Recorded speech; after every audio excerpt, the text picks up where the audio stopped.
one of the most common hurdles to practice is physical injury.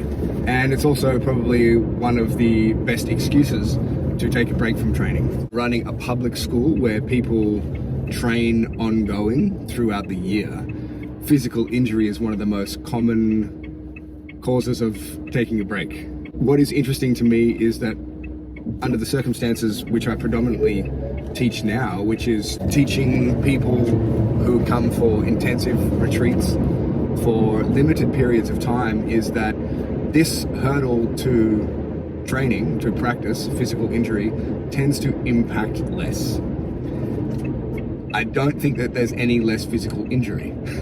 I think that under the circumstances, people don't have the same leeway to seek the reason not to train, or to not be able to find a way over or through or around the hurdle. I would say it's two things. It's the circumstance of intensive training for a limited period of time. But in addition to that, it's probably the kind of character that is attracted to spending their time and their energy in such a way. It's the kind of character that sees, if you like, the opportunity in the hurdle, rather than letting it become a hindrance to being able to continue practice. They might adapt the way that they practice.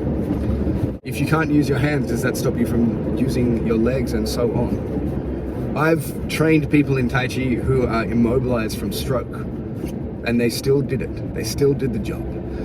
I'm not saying that there is never a time to rest and recover from injury. Rest and recovery is a very important part of being able to train over a sustained period of time. But I think it's important to be honest about what is hindering you. So if you just need a break, then be honest about that you want a break. The body is tired, or the mind is tired, or you're bored, or whatever it is, maybe you need a break. But if you get into the habit of using physical injury as an excuse to not practice, to not train, you will build this habit and you'll draw this to you. I've seen this. I've seen this where such things can manifest physically, such as physical injury, because one needs the excuse to take a break. Just be honest and take the break. It's not a problem. Be honest, take the break, but don't make excuses. I'm not trying to cast blame or say that physical injury isn't real, but what I do want to say is that there is always something to be learned. There is always something to be gained.